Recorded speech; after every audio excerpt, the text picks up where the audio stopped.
Presiden Prabowo Subianto meminta pemangkasan birokrasi demi mempercepat pelayanan publik.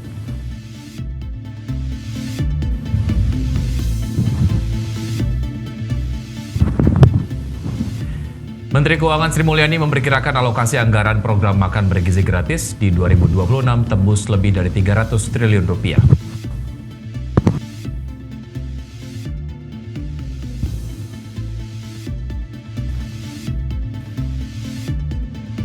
Kejaksaan Korea Selatan mengeluarkan perintah penangkapan terhadap mantan ibu negara Korea Selatan, Kim Kyun-hee.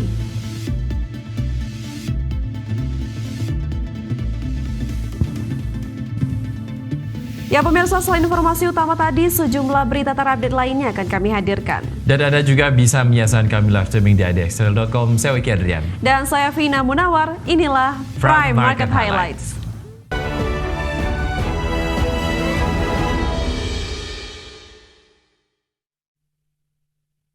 Kita ke informasi pertama pemirsa, Presiden Prabowo Subianto meminta Kepala Badan Pengendalian Pembangunan dan Investigasi khusus Aris Marsudianto untuk memangkas birokrasi demi mempercepat pelayanan publik. Ya, Presiden juga mengarahkan Kepala Badan Pengendalian Pembangunan dan Investigasi khusus untuk mengawasi jalannya proses birokrasi agar tidak berbelit-belit. Dalam keterangan usai menghadap Presiden, dalam keterangan usai menghadap Presiden, Aris mengatakan penyederhanaan birokrasi khususnya dilakukan pada program yang langsung menyentuh kebutuhan masyarakat seperti penyaluran dana desa, pupuk, Koperasi Merah Putih hingga program makan bergizi gratis. Langkah ini dilakukan untuk memastikan program pemerintah tepat sasaran dan lebih cepat dirasakan masyarakat.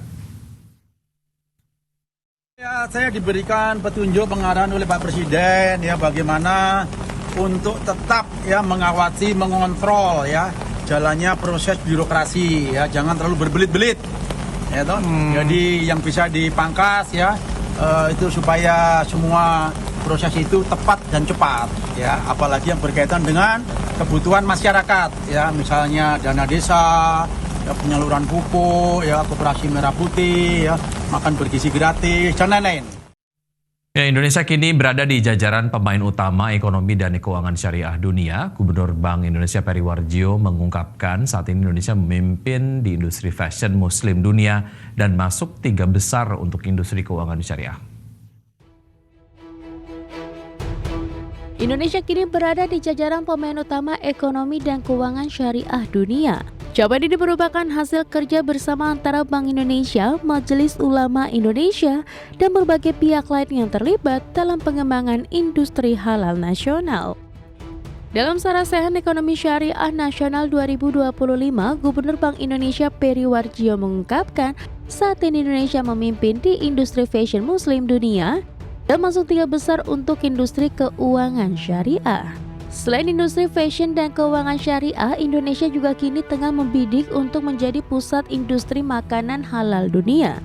Peri menyebut potensi pasar dan produksi makanan halal masih dapat ditingkatkan terutama melalui sinergi lintas sektor. Modest fashion Indonesia number 1 in the world, kiblatnya. Nomor 2, ya, keuangan syariah, kalau tidak salah nomor 2 atau nomor 3. Ini nomor 3. Keuangan, tepuk tangan semuanya. Yang kita harus kejar adalah untuk halal food. Yang kita harus kejar untuk bagaimana, tapi tetap one of the 5 global player.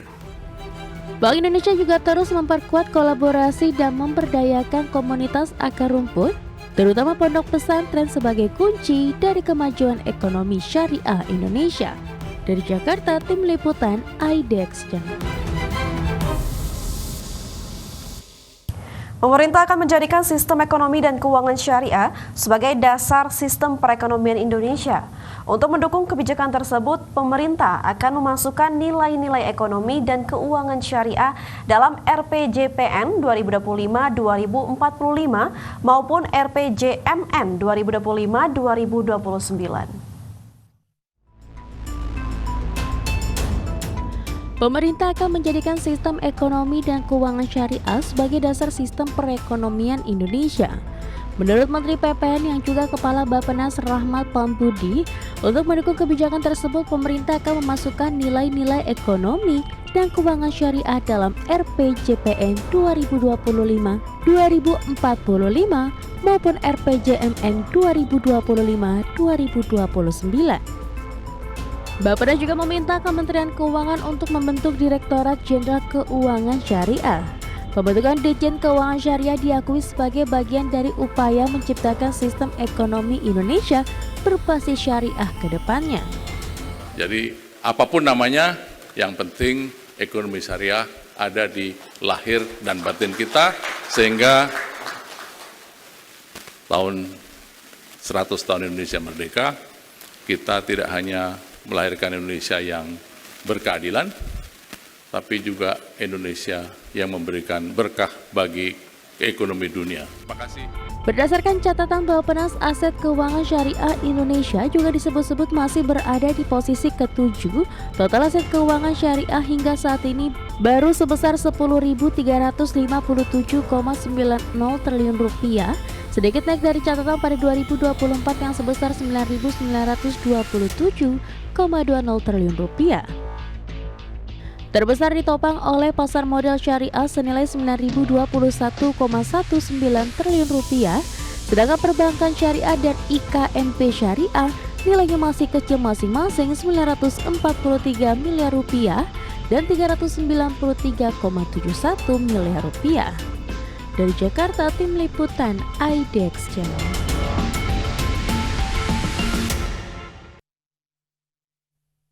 Kementerian Ekonomi Kreatif menandatangani nota kesepahaman dengan World Intellectual Property Organization.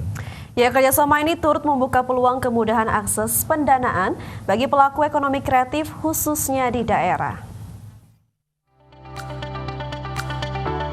Kementerian Ekonomi Kreatif menandatangani nota kesepahaman dengan World Intellectual Property Organization untuk memperkuat perlindungan dan pemanfaatan kekayaan intelektual nasional. Menteri Ekonomi Kreatif Teuku Rifki Harsha menyatakan bahwa kerjasama ini turut membuka peluang kemudahan akses pendanaan bagi pelaku ekonomi kreatif khususnya di daerah. Ia menjelaskan salah satu tujuan kerjasama ini agar kekayaan intelektual pelaku kreatif diakui sebagai aset bernilai ekonomis yang dapat dijadikan jaminan pembiayaan. Ya, tentu terkait juga tentang edukasi sebetulnya. Edukasi, kan pegiat ekraf ini juga perlu diedukasi tentang kekayaan intelektualnya. Kemudian juga kaitannya juga WIPO juga membantu, pemerintah juga bicara dengan stakeholder keuangan kita. Bagaimana IP atau kekayaan intelektual ini juga semakin mudah untuk mendapatkan akses pendanaan ke bank. Karena kan sering kita dengarkan keluhan bahwa ya dari kreativitas ini kadang-kadang kalau datang ke bank itu masih belum dilihat sebagai aset. Asetnya pasti ditanyakan mana sertifikat tanah atau rumahnya. Padahal kekayaan intelektual itu jika diberikan kesempatan juga bisa dimonetize dengan sangat signifikan. Menurut Rifki, akses permodalan menjadi salah satu tantangan terbesar pelaku kreatif, terutama yang berada di daerah. Banyak karya dan inovasi lokal berpotensi besar tetapi terhambat berkembang karena keterbatasan modal. Dari Jakarta, Fakih Satrio, IDX Channel. Badan Gizi Nasional habiskan APBN 8,2 triliun rupiah untuk program makan bergizi gratis. Ya, informasinya akan kami hadirkan usai jeda berikut, tetap bersama kami.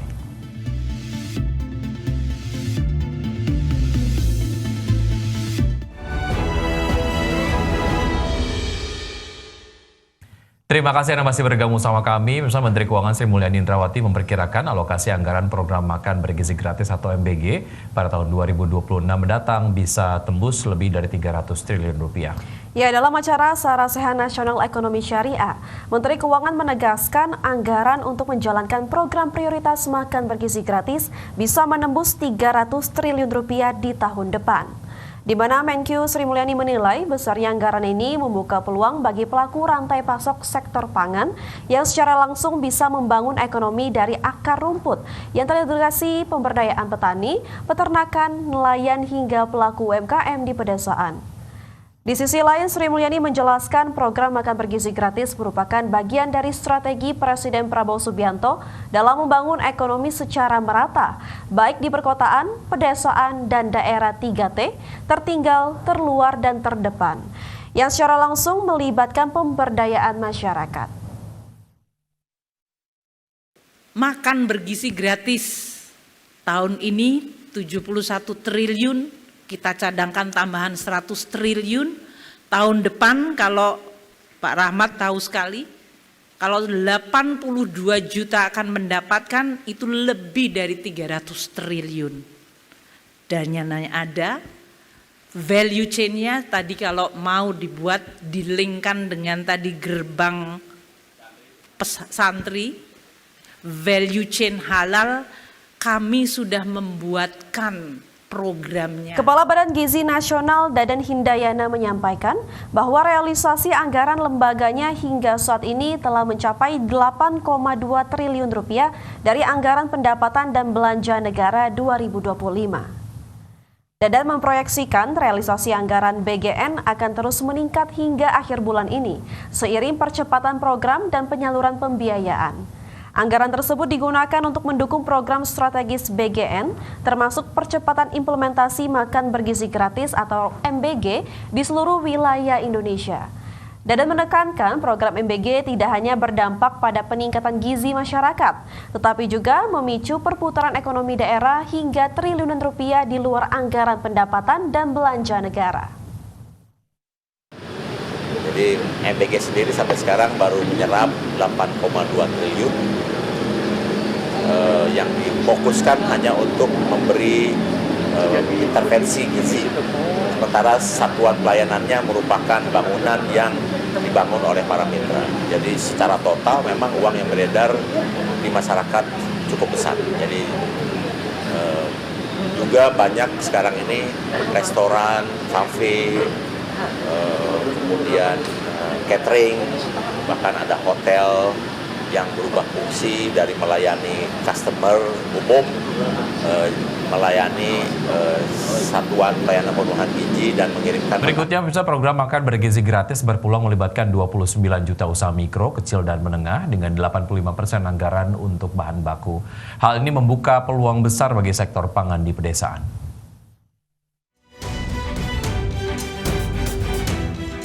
Kementerian Usaha Mikro Kecil dan Menengah menyebutkan sekitar 29 juta UMKM memiliki peluang besar dalam memanfaatkan program makan bergizi gratis.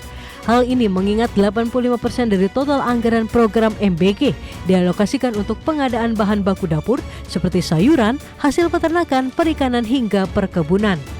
Deputi Bidang Usaha Mikro Kementerian UMKM Riza Damanik mengungkapkan alokasi anggaran makanan bergizi gratis yang mayoritas untuk kebutuhan bahan baku ini justru membuka pintu peluang bagi 29 juta UMKM di sektor pangan, terutama di pedesaan. Berdasarkan catatan Kementerian UMKM, hingga saat ini sebanyak 6.435 UMKM telah terlibat dalam rantai pasok MBG, mulai dari pemasok bahan baku seperti petani, nelayan, peternak, pedagang pasar, penyedia jasa catering di setiap daerah.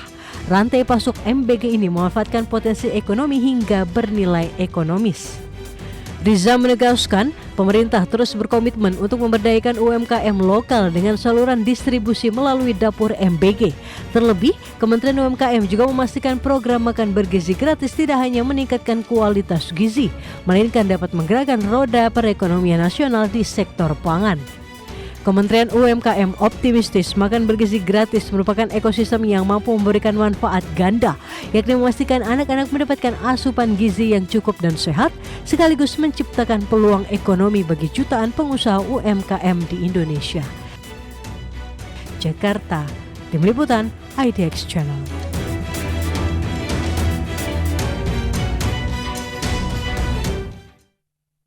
Ya, sementara itu pelibatan sektor UMKM untuk program makan bergizi gratis sangat positif bagi keberlangsungan usaha mikro, kecil, dan menengah.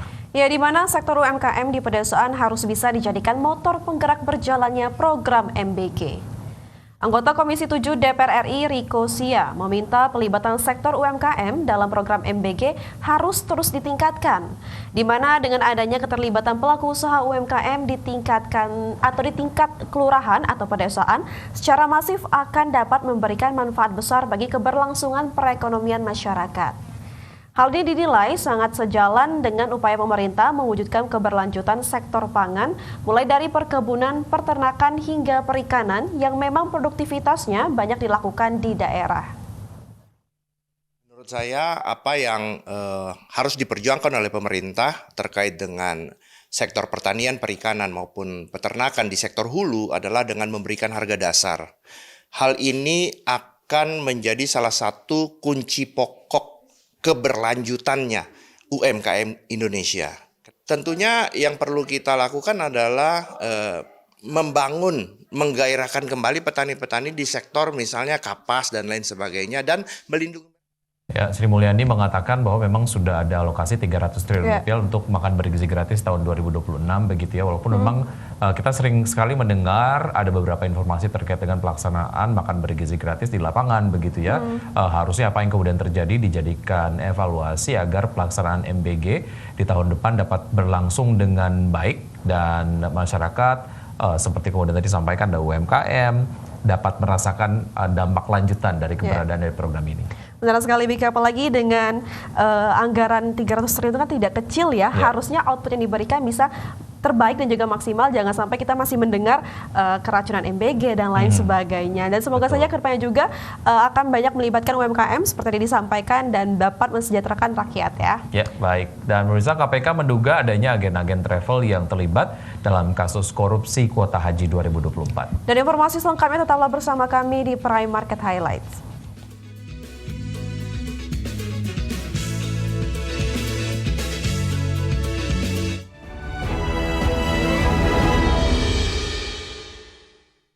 Terima kasih Anda masih bergabung bersama kami. Bersama Menteri Keuangan Sri Mulyani Indrawati menegaskan APBN menjadi instrumen untuk mewujudkan keadilan sosial di Indonesia. Ya, tahun ini pemerintah mengalokasikan 1.333 triliun untuk program perlindungan sosial. Menteri Keuangan Sri Mulyani Indrawati menegaskan anggaran pendapatan dan belanja negara atau APBN menjadi instrumen utama untuk mewujudkan keadilan sosial di Indonesia. Tahun ini pemerintah mengalokasikan 1.333 triliun anggaran pemerintah pusat yang manfaatnya langsung dirasakan masyarakat terutama kelompok berpenghasilan rendah. Menkeu menjelaskan setiap rupiah yang dialokasikan di APBN diupayakan agar kembali kepada rakyat, terutama kelompok yang rentan secara ekonomi. Konsep ini juga diintegrasikan dengan instrumen keuangan negara termasuk pajak yang manfaatnya dikembalikan kepada masyarakat dalam bentuk bantuan langsung maupun program jangka panjang. Anggaran pemerintah pusat yang langsung dinikmati oleh masyarakat terutama kelompok bawah mencapai 1.333 untuk tahun ini. 2 hari lagi Bapak Presiden akan menyampaikan untuk tahun depan dan angkanya akan lebih besar sekali. Dari mulai perlindungan sosial, jadi kalau kita bicara tentang keadilan, bagaimana yang lemah kita bantu. Dari total alokasi 1.333 triliun rupiah tersebut, sebagian besar digunakan untuk program perlindungan sosial. Sebanyak 10 juta keluarga penerima manfaat mendapatkan program Keluarga Harapan yang membantu mereka memenuhi kebutuhan dasar dan mengakses layanan pendidikan serta kesehatan. Selain itu, 18 juta keluarga lainnya menerima tambahan bantuan pangan berupa sembako. Tim Liputan, IDX Channel.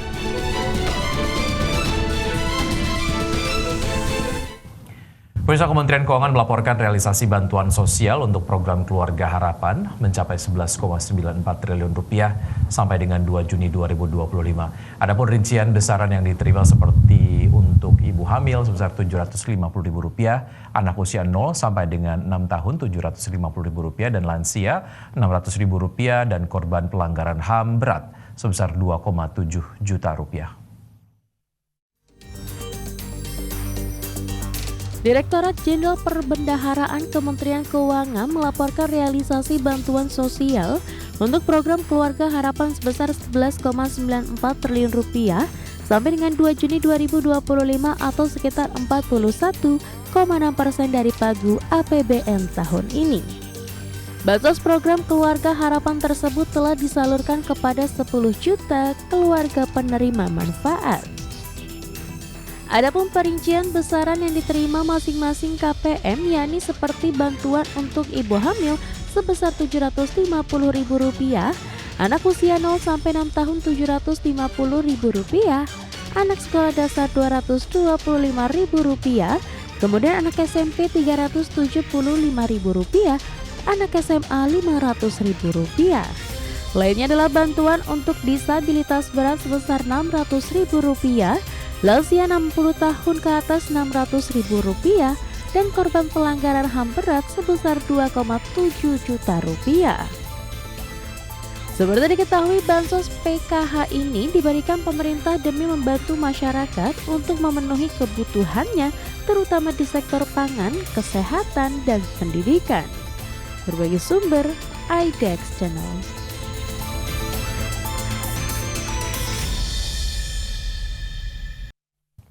Kita ke informasi lainnya pemirsa, Komisi Pemberantasan Korupsi mencegah mantan Menteri Agama Yakut Khalil Qaumas berpergian ke luar negeri.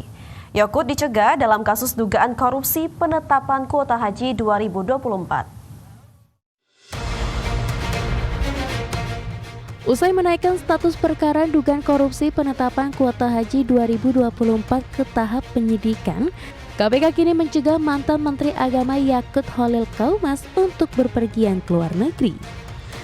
Selain Yakut Qaumas, KPK juga mencekal mantan staf khusus Menteri Agama bidang ukhuwah Islamiyah, hubungan organisasi kemasyarakatan dan sosial keagamaan, serta moderasi beragama Isfa Albidal Aziz dan pemilik travel berinisial FHM.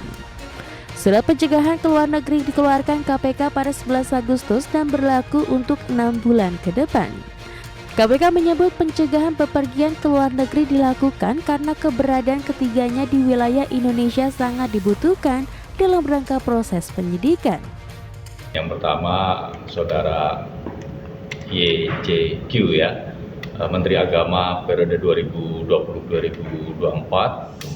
Pencegahan ke luar negeri kepada para yang bersangkutan tentu dibutuhkan penyidik agar yang bersangkutan tetap berada di Indonesia supaya dapat mengikuti proses penyidikan ini dengan baik.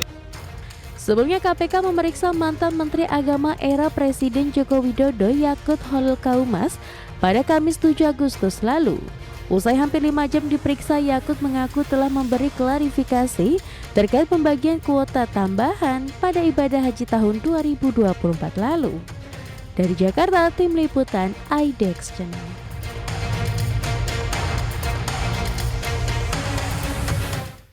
Komisi Pemberantasan Korupsi menduga adanya agen-agen travel yang terlibat dalam kasus kuota haji 2024. Ya, bahkan pelaksana tugas Deputi Bidang Penindakan dan Eksekusi Asep Guntur Rahayu menduga ada lebih dari 100 agen travel yang terlibat dalam kasus tersebut. Di antara lebih dari 100 agen travel tersebut diduga ada 10 agen travel besar yang terlibat dalam penentuan kuota haji 2024. KPK mendapatkan informasi tersebut setelah lembaganya melakukan expose atau gelar perkara. Asep melanjutkan agen-agen travel itu mendapatkan kuota haji dengan jumlah yang beragam tergantung seberapa besar perusahaan travel tersebut. Demi mengungkap hal ini, KPK terus mendalami alur pembagian kuota haji, maksud kami mulai dari pemberi perintah, penerbitan surat keputusan hingga aliran dana. Adapun KPK telah menaikkan level pengusutan kasus ini dari penyelidikan ke penyidikan karena telah menemukan peristiwa yang diduga sebagai rasuah. Seharusnya tidak menerima kuota tersebut. Kalau kita mengacu kepada undang-undangnya, yang ada kan hanya 1.600, berarti 8.400-nya itu menjadi ilegal, artinya tidak boleh dijadikan kuota khusus. Nah itu pembagiannya itu kemana saja gitu, ke travel mana saja, nah atau asosiasi travel mana saja. Pemirsa, OPEC menaikkan proyeksi kenaikan permintaan minyak dunia menjadi 1,4 juta barel per hari di 2026. Ya, informasi selanjutnya akan kami hadirkan usai jeda berikut, tetap bersama kami.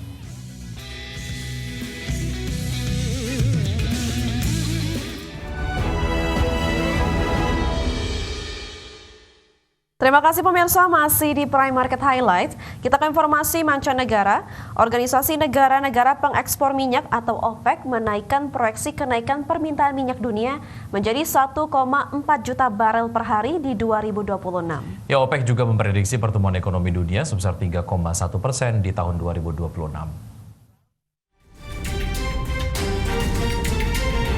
Organisasi negara-negara pengekspor minyak atau OPEC menaikkan proyeksi pertumbuhan permintaan minyak global pada tahun 2026. Di mana dalam rilis pelaporan terbaru OPEC memperkirakan kenaikan permintaan sebesar 1,4 juta barel per hari atau lebih tinggi dari prediksi bulan lalu yang sebesar 1,3 juta barel per hari. OPEC menyebut kenaikan prediksi permintaan berdasarkan ekspektasi kinerja ekonomi yang lebih baik, khususnya di negara-negara anggota Organisasi Kerjasama Ekonomi dan Pembangunan atau OECD, serta di negara-negara Timur Tengah dan Afrika. OPEC memprediksi di negara OECD pertumbuhan permintaan minyak akan meningkat sekitar 200.000 barel per hari secara tahunan pada tahun 2026, atau lebih tinggi dari perkiraan kenaikan sebelumnya sebesar sekitar 100.000 barel per hari.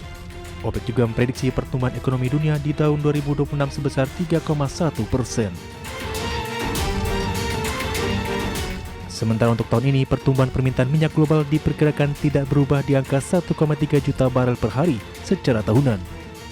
Namun dalam proyeksi pertumbuhan ekonomi dunia, OPEC menaikkan angka pertumbuhan ekonomi global tahun 2025 dari 2,9% menjadi 3%, dengan alasan momentum yang konsisten dan kuat yang diamati pada paruh pertama. Bagi sumber untuk IDXNO.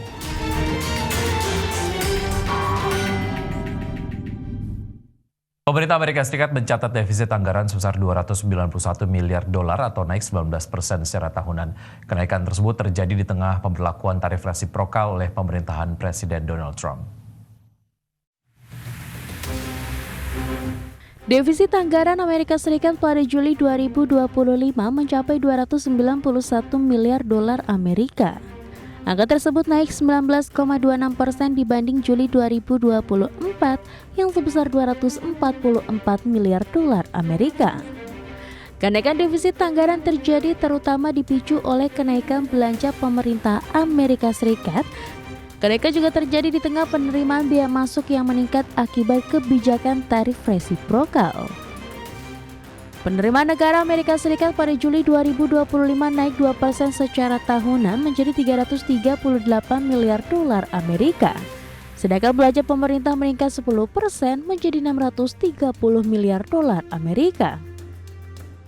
Seorang pejabat Departemen Keuangan Amerika Serikat menyebut penerimaan bersih bea masuk pada Juli mencapai 27,7 miliar dolar Amerika atau naik signifikan dari 7,1 miliar dolar Amerika pada Juni tahun lalu.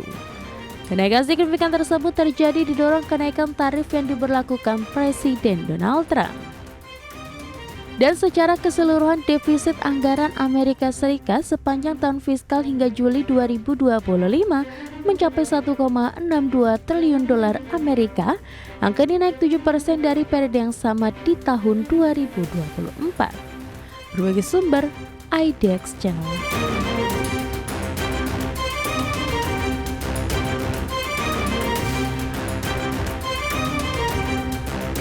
Pemerintah Brazil menggelontorkan paket dukungan senilai 5,55 miliar dolar Amerika Serikat untuk meredam dampak kenaikan tarif impor oleh Amerika Serikat.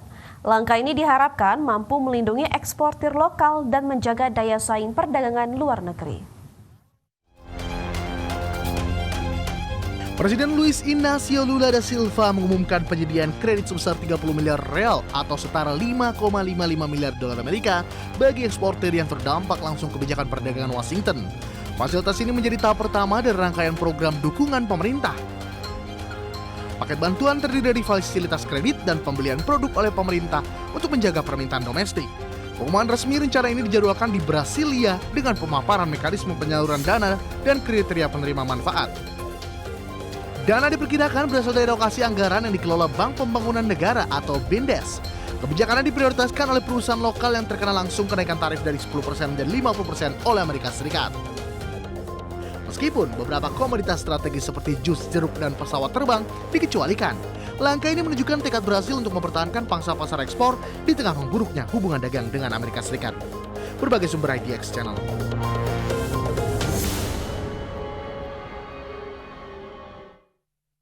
Pemirsa, inflasi grosir tahunan Jepang melambat pada bulan Juli 2025, namun harga pangan dan pertanian masih menunjukkan tren kenaikan. Inflasi grosir Jepang tercatat 2,6% pada Juli dibandingkan tahun sebelumnya melambat dari 2,9% di bulan Juni. Data ini menandai perlambatan selama 4 bulan berturut-turut. Penurunan ini memperkuat pandangan Bank of Japan bahwa tekanan harga dari biaya bahan baku mulai mereda. Indeks harga impor berbasis yen turun 10,4% pada Juli menyusul penurunan 12,2% di Juni. Meski harga bahan kimia dan baja menurun, harga makanan dan minuman naik 4,2% secara tahunan. Kenaikan sektor pangan ini menunjukkan tekanan harga yang meluas di tengah perlambatan inflasi secara umum. Adapun Bank of Japan telah menaikkan suku bunga ke 0,5% pada Januari setelah mengakhiri stimulus besar-besaran tahun lalu. Meski inflasi konsumen inti telah melampaui target 2% selama lebih dari 3 tahun, Gubernur Kazuo Ueda tetap berhati-hati. Ia menilai kenaikan harga saat ini banyak dipicu faktor sekali pakai seperti lonjakan biaya bahan baku. Berbagai sumber IDX Channel. Pemirsa, Kejaksaan Korea Selatan mengeluarkan perintah penangkapan terhadap mantan ibu negara Korea Selatan Kim Kyun-hee pada Selasa malam waktu setempat. Ya, penangkapan tersebut menjadikan Kim dan suaminya Yoon Suk-yeol sebagai mantan presiden ibu negara Korea Selatan yang ditahan dalam waktu bersamaan. Mantan ibu negara Korea Selatan Kim Kyun-hee ditangkap dan ditahan aparat kepolisian pada Selasa malam waktu setempat. Kim ditangkap atas sejumlah tuduhan seperti gratifikasi, penipuan, penyuapan hingga campur tangan dalam kebijakan pemilu. Jaksa menduga Kim selama menjalani peran sebagai ibu negara melanggar 3 aturan perundang-undangan, yakni Undang-Undang Pasar Modal, Undang-Undang Dana Politik, dan Undang-Undang tentang penerimaan suap untuk mediasi. Hal ini menempatkan Kim dan suaminya Yoon Suk-yeol sebagai pasangan mantan presiden dan ibu negara Korea Selatan yang ditahan dalam waktu bersamaan. Dalam hal ini, Kejaksaan juga menyatakan telah menerbitkan surat perintah penahanan terhadap Kim karena Kejaksaan menilai Kim berpotensi menghilangkan barang bukti. Penyelidik menduga Kim dan Yoon memengaruhi Partai Kekuatan Rakyat untuk mencalonkan kandidat tertentu dalam pemilihan sela legislatif tahun 2022. Tindakan ini diduga dilakukan untuk memenuhi permintaan Yoon Taek-kyun yang merupakan pebisnis sekaligus pemilik sebuah perusahaan survei politik Future Korea Research Institute. Yoon diduga melakukan survei opini gratis untuk Yoon dengan menggunakan data yang dimanipulasi. Cara itu diduga memengaruhi kemenangan Yoon dalam pemilihan pendahuluan presiden partai sebelum terpilih sebagai presiden. Berbagai sumber IDX Channel. Pemirsa, China imbau perusahaan domestik hindari chip AI buatan Nvidia dan AMD. Dan informasi selengkapnya usai jeda berikut ini.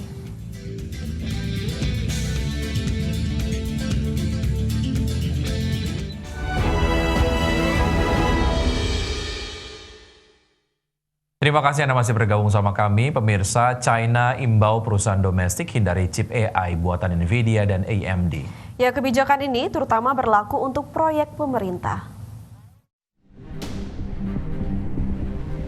Pemerintah China mengeluarkan imbauan kepada perusahaan-perusahaan domestik untuk menghindari penggunaan chip H20 buatan Nvidia dan chip AI dari Advanced Micro Device atau AMD. Paduan ini terutama berlaku untuk proyek yang berkaitan dengan pemerintah. Melansir dari Bloomberg menyebut imbauan ini telah disampaikan beberapa pekan lalu.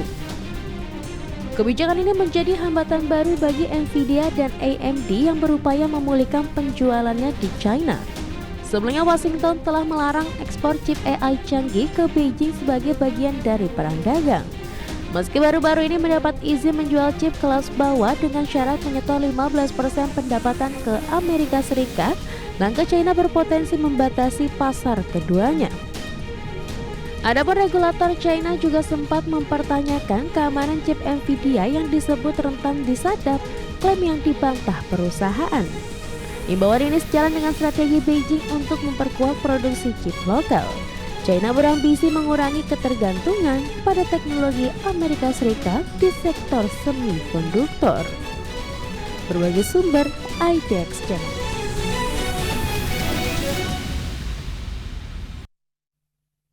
Kabar mengejutkan datang dari industri teknologi global.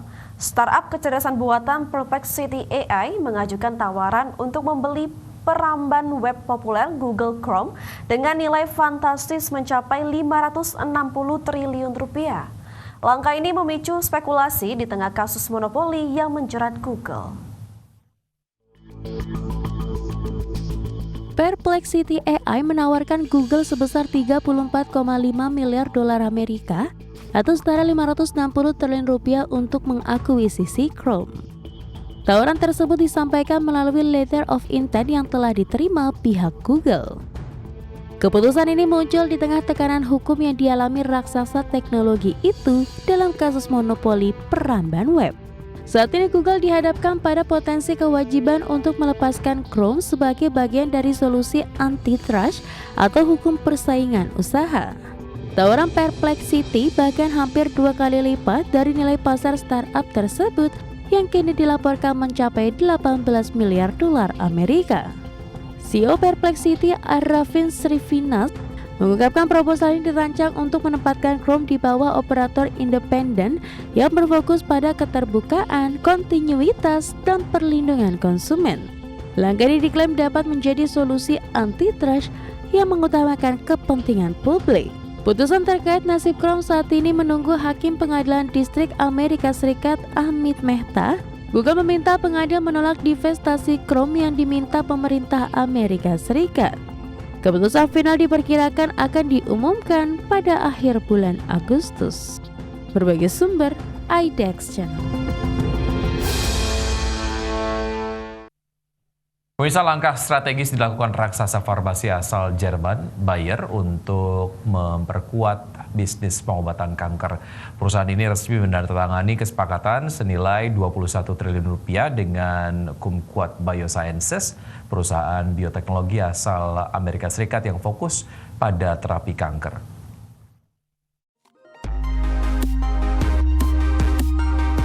Bayer dan Kumquat bersepakat untuk mengembangkan obat kanker eksperimental milik Kumquat. Kerjasama ini bertujuan memperkuat portofolio pengembangan onkologi presisi Bayer, terutama dalam pengobatan kanker pankreas, kolorektal, dan paru-paru. Nilai total kesepakatan mencapai 1,3 miliar dolar Amerika atau setara 21 triliun rupiah. Paket ini mencakup pembayaran di muka, pencapaian target klinis dan komersial, serta royalti bertingkat berdasarkan penjualan bersih. CEO Kumquat Yi Liu mengatakan kolaborasi dengan Bayer memberikan sumber daya keuangan untuk mempercepat pengembangan portofolio klinis. Tujuannya untuk menciptakan nilai jangka panjang dan membawa terobosan dalam terapi kanker. Selain Bayer, Kumquat juga telah menjalin kerjasama dengan perusahaan farmasi besar lain seperti Eli Lilly dan Takeda. Hal ini menunjukkan reputasi dan kapabilitas Kumquat dalam riset dan inovasi terapi kanker global. Berbagi sumber, IDX Channel. Pemirsa, Sovereign Wealth Fund terbesar dunia dari Norwegia, The Government Pension Fund Global, mulai mengurangi investasinya di Israel. Langkah ini diambil di tengah krisis kemanusiaan yang terus memburuk di jalur Gaza. The Government Pension Fund Global atau GPFG yang dikelola Norges Bank Investment Management memutuskan untuk menjual seluruh sahamnya di 11 perusahaan Israel. Keputusan ini merupakan bagian dari upaya mengurangi exposure investasi di negara tersebut. Langkah ini diambil setelah situasi kemanusiaan di Gaza dinilai semakin parah dan membutuhkan respon nyata.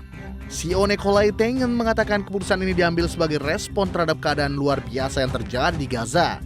Pihaknya juga berencana mengakhiri kontrak dengan manajer eksternal di Israel. Selain itu, proses due diligence akan diperketat untuk memastikan investasi tak terlibat dalam eskalasi konflik. Adapun dikenal sebagai Oil Fund, The Government Pension Fund Global mengelola aset senilai hampir 1,5% dari seluruh saham perusahaan publik di dunia. Portofolionya mencakup sekitar 9.000 perusahaan global.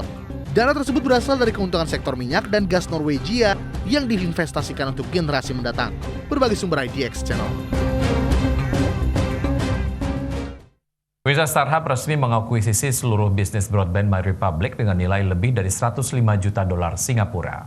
Langkah ini menjadi bagian dari strategi perusahaan untuk memperkuat posisi dan memperluas layanan di pasar broadband Singapura. Starhub pada 12 Agustus 2025 resmi mengumumkan akuisisi 100% bisnis broadband MyRepublic. Sebelumnya Starhub telah memegang 50,1% saham melalui transaksi terbaru.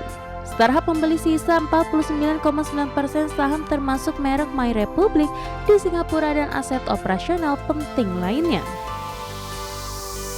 Nilai total kesepakatan dicatat sebesar 105,2 juta dolar Singapura atau setara 81,8 juta dolar Amerika, terdiri dari 94,3 juta untuk pembelian saham dan 10,9 juta untuk aset bisnis broadband MyRepublic.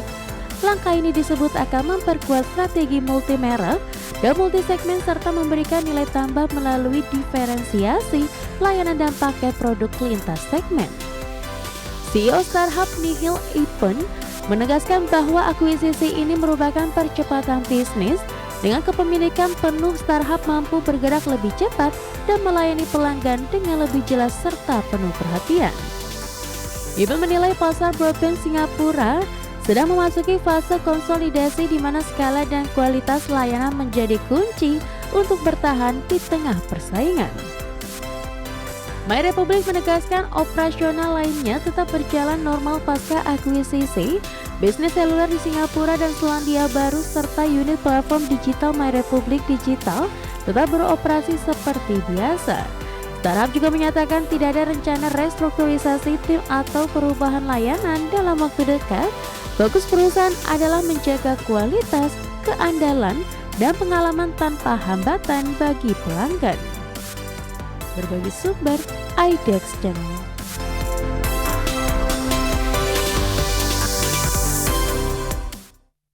Pemirsa, kami akan kembali usai jeda berikut ini dengan informasi menarik lainnya. Tetaplah bersama kami di Prime Market Highlights.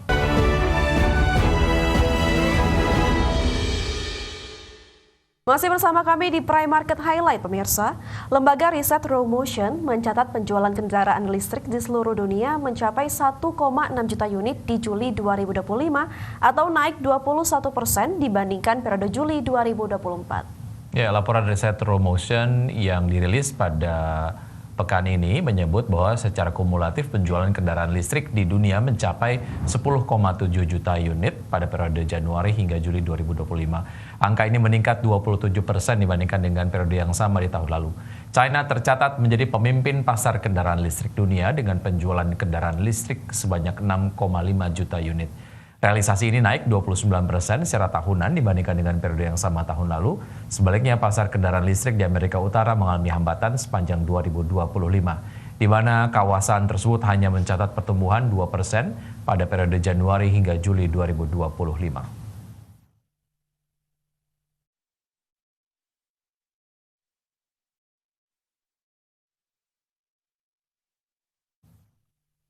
Ya, media sosial Thread kini memiliki 400 juta pengguna aktif bulanan. Ya, pencapaian ini menunjukkan bahwa mereka dapat menjadi pesaing yang kuat bagi media sosial X.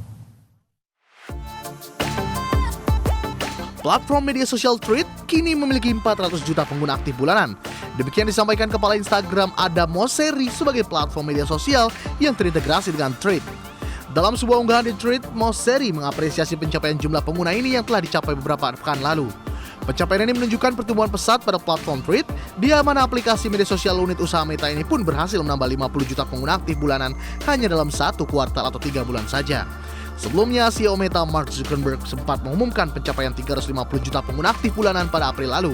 Pertumbuhan Threads menunjukkan bahwa mereka dapat menjadi pesaing yang kuat bagi X. Meskipun X masih memimpin dengan lebih dari 600 juta pengguna aktif bulanan, Threads menunjukkan peningkatan yang kuat berdasarkan data SimilarWeb. Pengguna aktif harian di X dan Threads hampir sama untuk perangkat seluler. Berbagai sumber IDX. Baik pemirsa, 60 menit sudah kami menemani Anda dalam Prime Market Highlights. Ya, tetap berbarui informasi Anda hanya di IDX Channel, your trustworthy and comprehensive investment reference. Saya Wiki Adrian. Dan saya Vina Munawar. Sampai jumpa.